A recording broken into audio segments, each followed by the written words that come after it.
spend a lot of time romanticizing the start of civilization. You know the drill. We picture the first wheel or the first seed being planted. Or that moment we developed complex language. Exactly. It's always an additive story, isn't it? We think we became civilized because we said yes to things. Yes to cooperation. Yes to farming. Right. But I've been reading through this analysis by sociologist Safa Kasmaz, and it flips that entire narrative on its head. What if the foundation of human society wasn't a yes? What if it was a massive, violent no? And we're not talking about a simple rule like don't steal. We are talking about a prohibition against the most high value resource available to early humans. Each other. Each other. This is the deep dive, and today we are exploring Kasmaz's concept of sociogony. It's a theory that is, frankly, unsettling, but once you see the logic, it's impossible to unsee it. It really is. The core thesis is that human society didn't start with agriculture. It started with the ban on cannibalism. Specifically, the ban on consuming our own dead was called endocannibalism. It's a heavy door to open. But Kasmaz argues that you can't really understand modern society, why we have funerals, why religious texts are structured the way they are, without understanding this original trauma. So today we're going to trace a 100,000-year history. We need to figure out how we went from seeing a dead body as, well, a meal, to seeing it as something sacred. From the literal to the metaphorical, we're going to look at broken pots in ancient graves, the pillars of Göbekli Tepe, and, texts like the Torah and the Avesta. And the goal here is to show you that concepts like halal and haram might not have started as these abstract spiritual ideas, but as ancient survival treaties. Treaties that are still running in the background. That's the mission. We have to strip away the varnish of 21st century politeness and just look at the raw mechanics of survival. Okay, so let's get into the mud. Kasmaz posits that the first collective decision of early humanity wasn't let's build a village, it was let's stop eating grandma. My first reaction to that is just, why? If it was a resource, why stop? Was this some sudden moral awakening? And that's the mistake we usually make.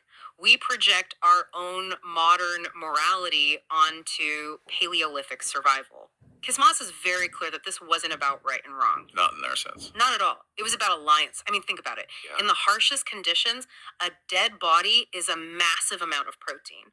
Giving that up is a huge sacrifice. It's illogical from a purely caloric standpoint. Right, you don't just throw away resources when you're starving. So the payoff had to be worth more than the meal. The payoff was the network. Society forms, Kasmaz suggests, when a group decides we will not eat our own. But, and this is the absolute pivot, they didn't just bury them and walk away. Yeah. They started using the dead to build alliances with other groups. This is the part that I found most difficult to wrap my head around. How do you build an alliance with a corpse? You don't build it with the corpse, you build it through the corpse. Think of it like an exchange system. If my group stops eating our own dead, we can offer them to your group. It sounds horrific to us now, but you have to view it as a trade. By giving that body to another group, you create a relationship. You create a debt. So instead of I eat this and I'm full for a week, it becomes I give this to you and now you owe me. You owe me protection or support or maybe a body in return later. Precisely. It turns a biological event into a sociological contract. And Kasmaz points to some hard archaeological evidence for this. He talks about the broken pots found in graves dating back 100,000 years. I've read about this, and the usual explanation is so poetic, oh, they buried pots so the dead could cook in the afterlife. A nice thought, but it doesn't explain why the tools are in the condition they're in. Kasmaz looks closer. These graves are filled with cleavers, axes, pots, tools for processing meat. Right. But the crucial detail is that they are often deliberately broken. Like snapping a credit card after you close an account. That is a perfect analogy. It's a receipt. Kasmaz interprets that broken tool as a witness to the transaction. You use a stone axe to process a body for another group, and then you break it to signal the act is finished. It seals the deal. It ensures this specific act of consumption won't happen again to this person. Exactly. That would completely reframes the whole grave goods idea. It's not a gift for the ghost. It's a contract for the living. And it introduces that concept of debt. Which is fundamental. Yep. Giving up a body created this huge social debt. The receiving group owed something back, and Kasmaz argues this is the actual origin of the funeral meal. Okay, connect those dots for me. Because when I'm at a funeral in 2026 eating potato salad, it doesn't feel like I'm paying a debt. But look at the structure of the ritual. Originally, that meal was the repayment. It was a kind of tax paid for the flesh and bone received. Over thousands of years, we stopped exchanging the actual bodies. But we kept the exchange of value. We kept the exchange. The food brought by neighbors is a substitution.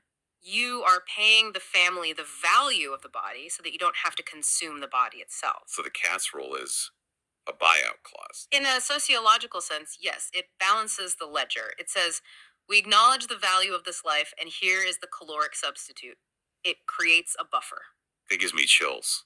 That gesture of bringing food to a grieving family feels so much heavier now. It's not just kindness, it's an ancient mechanism to maintain order. And that mechanism had to be scaled up. We moved from these scattered graves to something massive. We have to talk about Göbekli. The famous site in Turkey, end of the Ice Age, usually called the First Temple.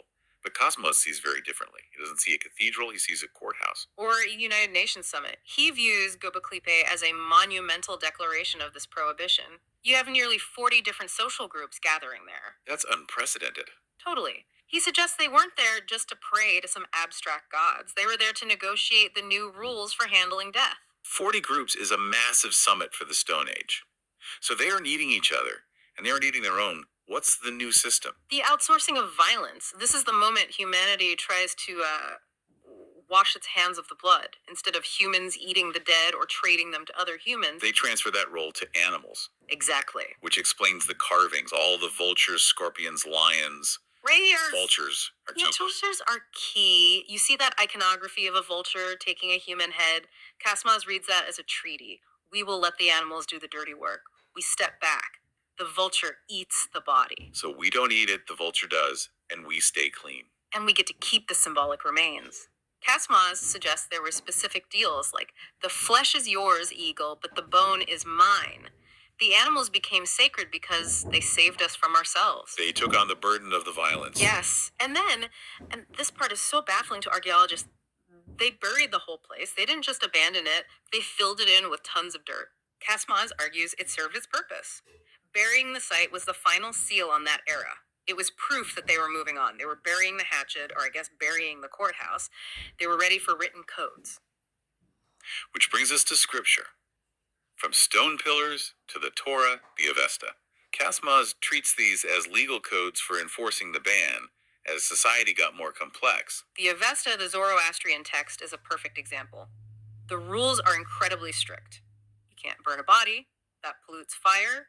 Can't bury it, that pollutes the earth. Can't throw it in a river. So you're backed into a corner. What's left? The Tower of Silence. You leave the body exposed for the birds. It's the Göbekli system, just codified into strict law. It's a hygiene system, really, designed to remove the dead from the human sphere entirely. A sanitation system for the soul.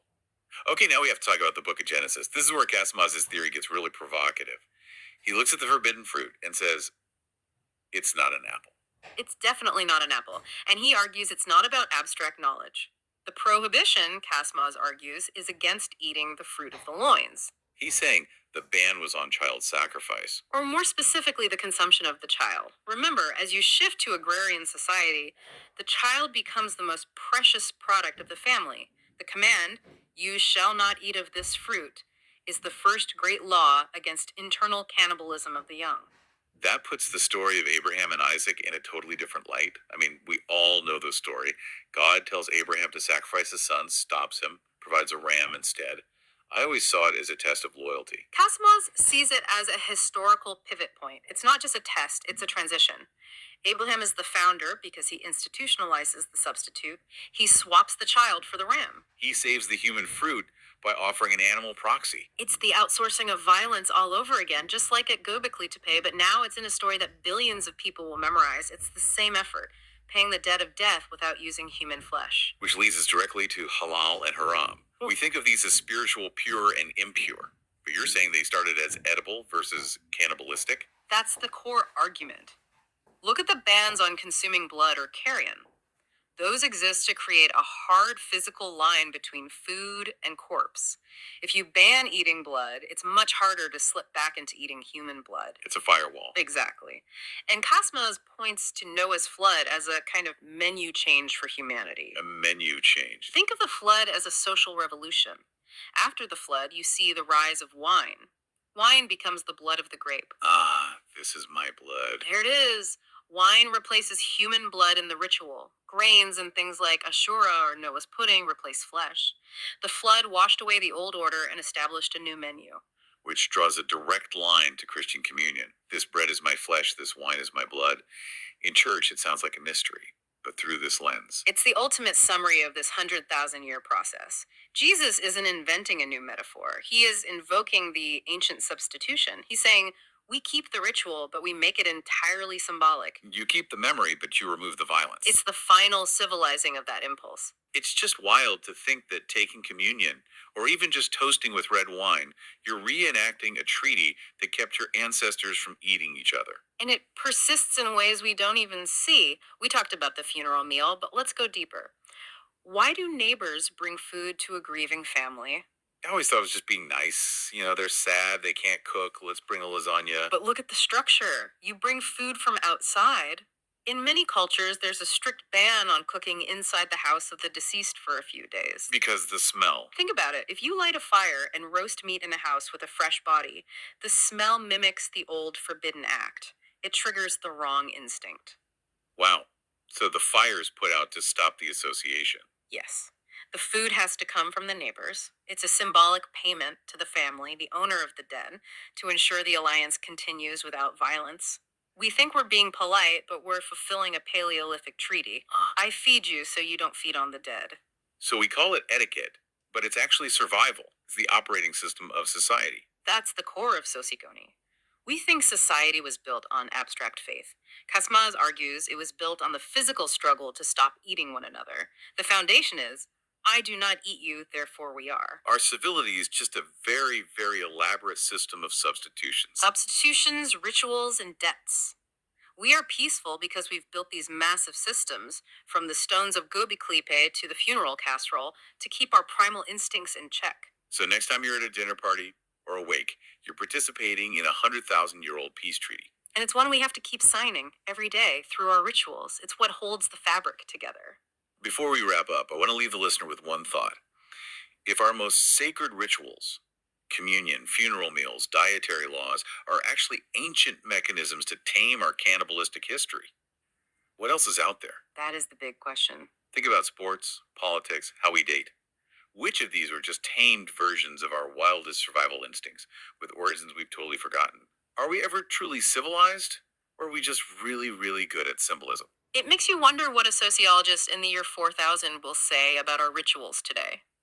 Maybe our handshakes are just as primal as the broken pots. Something to chew on. That's it for this deep dive into the sociology of prohibition. Thanks for listening. Stay curious. See you next time.